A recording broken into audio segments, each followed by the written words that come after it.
あ、出てますね。お、また出た。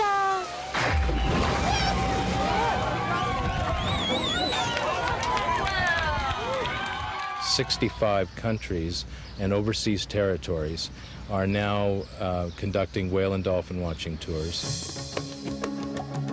Millions and millions of dollars into the town, and indeed it's fair to say that the whale watch industry in Kaikoura has completely rejuvenated the local economy, and without that industry, I think the town, instead of what you see around you as a very successful, bustling, booming, thriving town, would probably be pretty much a ghost town by now.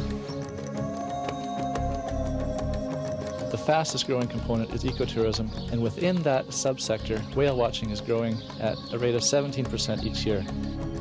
Every year more and more Mexicans are going to whale watch and from other parts of the world. So whale watching is growing at about 19% a year, which is very important for local economies. There are 5.4 million people going whale watching every year. Japanese whale watching will expand for the future because there are many small fishing communities in Japan which has been losing their income from fishery directly. And so those communities probably interested in to start whale and dolphin watching. They're spending $500 million in actual expenditures every year. So nobody really thought that people could seriously come from far away and pay to go out at sea and look at whales. And it turned out that they were wrong. People do come from far away. It has literally changed that little town.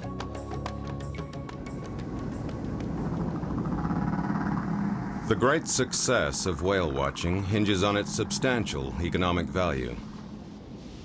We've known for some time that whale watching has been valuable economically, but we really have only a very basic idea of how valuable it is. Even from these expenditures surveys that we did in 1995 to come up with a number of $500 million US, it's still just the very basic figures. At this point in time, nobody has done a detailed economic and social analysis of whale watching as an industry. We still know very little about how money moves through a community and a country, who benefits, and how valuable whale watching really is. A workshop on the socio-economic aspects of whale watching was convened by the International Fund for Animal Welfare in Kaikoura, New Zealand, December 1997. Participants from 10 countries, including economists, human geographers, tourism consultants, ecologists, and cetacean scientists, gathered to learn and explore more about the growing whale watch industry worldwide. For the first time in my experience, we have brought together people who have a background in marine mammal biology and behaviour, but also people who have a background in human activities and economics and what they do. And the blending of those interests has been quite, I think, interesting in terms of developing some of the potential solutions for this industry longer term to ensure that it is sustainable and beneficial not just for the human communities, but perhaps also for the attraction itself, the whales. In my opinion, if things aren't measured, they don't exist. And what we need in the whale watching area is actually to start measuring the industry, its economic contribution, so that we can start to develop the policy framework that it needs to perform at its best. And in that sense, it's very timely that the International Fund for Animal Welfare has conducted this workshop in order to try and begin the development of that policy framework for the whale watching industry. The goal of the workshop was to produce a report explaining how to measure the true value of whale watching, how to evaluate social and economic impacts, and how to maximize the contribution of whale watching to society. The true value of whale watching. The workshop in Kaikoura set out to answer the question, what is the true value of whale watching? And from an economist's point of view, this is central to the role of economics. Economics seeks to answer the question itself. What is the contribution to society, welfare as we call it, the welfare of society, of whale watching or any other industry? Economics has a range of techniques available for measuring these sorts of values. So it's not just about measuring financial flows or monetary flows, it's also about measuring, as I said, the welfare of society. And the sorts of techniques that we have in mind are something like contingent valuation methodology or travel cost methodology, and these are used to try and assess the degree to which a particular activity contributes to the welfare or the happiness of society. Now, of the values that we can look at in economics, these include such things as cultural values. It's really important for us to be able to show our young people a lot of the animals that are so deeply rooted in our tradition, that they're actually alive and they're well today. It gives meaning to the stories and a lot of the history that our culture strongly was very rich in. Scientific values. Whale watching has really been critical in some areas to the promotion of scientific knowledge. For example, in Cape Cod, where I live and where I've been studying whales since 1979, the only platform that we had to do any type of research was aboard a whale watching vessel. Environmental values. The people can learn about the marine ecology and the whales and the dolphin biology through the whale watching. So that is the substantial value for the people. And of course, the most well-known value of all, which is the financial value, or the contribution of whale watching to the economies of countries. The key to whale watching in particular, and to tourism in general, is that tourism and whale watching make contributions beyond that of just a ticket itself. They also contribute via the expenditures that people make on their way to visit the location of their tourist experience or their whale watching experience. So a family decide to go whale watching. They purchase an airline ticket, get on an aeroplane, spend the money on that aeroplane, get to the airport, hire a taxi, go to the hotel, buy a room, stay there, get in a bus, go to the whale watching location, pay for their whale watching tickets, go out on a whale watching boat, rent some whale watching binoculars, look at the whales, come ashore, purchase some souvenirs, and then they go to the restaurant, have something to eat, and take a taxi back to their hotel and then a taxi to the airport, and then they leave. So the economic contribution of whale watching goes way beyond the whale watch ticket to these other industries. And the key to understanding that economic contribution is to ask yourself the central question. If whale watching did not exist, what other industries in this economy would also suffer a loss in sales and hence in terms of the value added to your economy? And that's what we seek to measure when we measure the value of whale watching. The social and economic impacts of whale watching.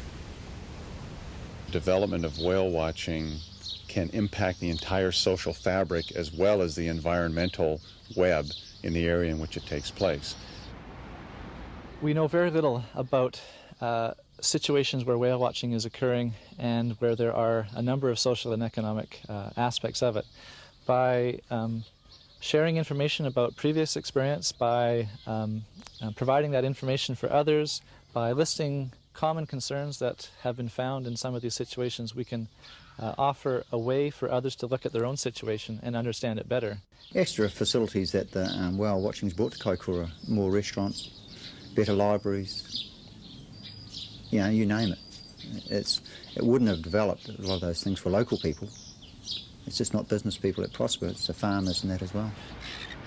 Such economic stimulation provides increased employment, positive social contact, skill training, education, business development, infrastructure development, and improved access to resources. Mexicans who have seen the whales now have a different perspective about the environment. A local and sometimes almost a national pride of, like, we have a resource here which people come from southern Europe to see. Maximizing the contribution of whale watching to society. We're starting to come up with some numbers, and this is going to be so liberating because it's going to allow us for the first time to talk with governments and local communities and resource users who have options into how they will use their local community's resources, and we can advise them. really we can just lay out the numbers and say this is what it's worth. And I think you know, we have an animal here, the whale, that is incredibly valuable. In some way you can't overexploit your resource, otherwise your resource will decline, the whales will move away from the area and they are not there anymore, and so the industry will necessarily decline. So in order to achieve a sustainable industry that will look after the resource but that will also sustain a viable tourism industry, you have to strike this balance and you need tools to establish where the balance is. In fact, I have a name for the whole process. I call it the Mona Lisa principle, and it's pretty simple really. If you owned the Mona Lisa, the famous painting in Paris, and you wanted to make a lot of money in the next 30 years, what would you do? Well, you wouldn't cut it up, you wouldn't develop it, you wouldn't put a sewage plant on top of it, you would just leave it alone.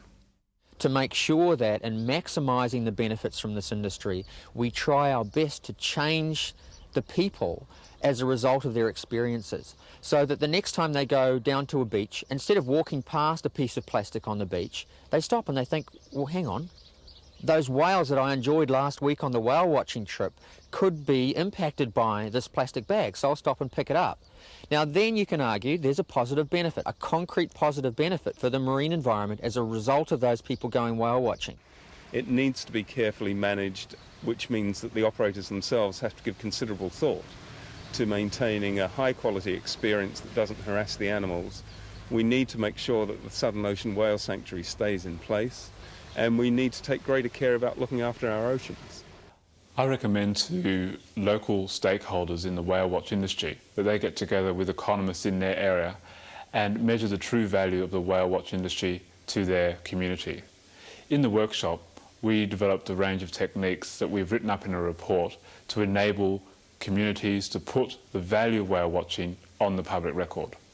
By putting the value of whale watching on the public record, we are able to develop good policies. And by developing good policies, we can maximise the benefits to society from the whale watch industry. The socio-economic aspects of whale watching was the final in a series of 5 international workshops on whale watching, convened by the International Fund for Animal Welfare. The workshops have addressed the scientific aspects of managing whale watching, the special aspects of watching sperm whales, the educational values of whale watching, the legal aspects of whale watching, and the socio-economic aspects of whale watching. Each workshop has produced a written report. If you would like a copy of any of these reports, please contact the International Fund for Animal Welfare.